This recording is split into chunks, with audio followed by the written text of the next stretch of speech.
பார்த்திங்கன்னா துளசி. இப்போ கற்பூரவள்ளி தழை பிச்சு பிச்சு போட்டுணுங்க. இப்போ பார்த்திங்கன்னா இது போட்டாச்சுங்க கற்பூரவள்ளி தழை. அது நல்லா கொதி வந்துடுச்சு.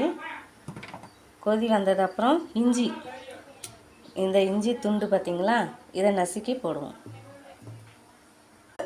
பாருங்க தூளாக நசுக்கி போட்டாச்சு. வந்து நல்லா கிளறி விட்டு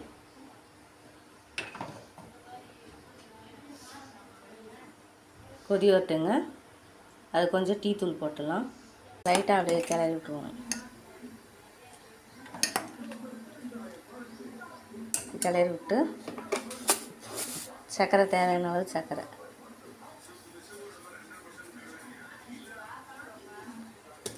நான் கம்மியாக தாங்க குடிப்பேன். உங்களுக்கு தேவையான அளவு போட்டு குடிச்சிக்கோங்க.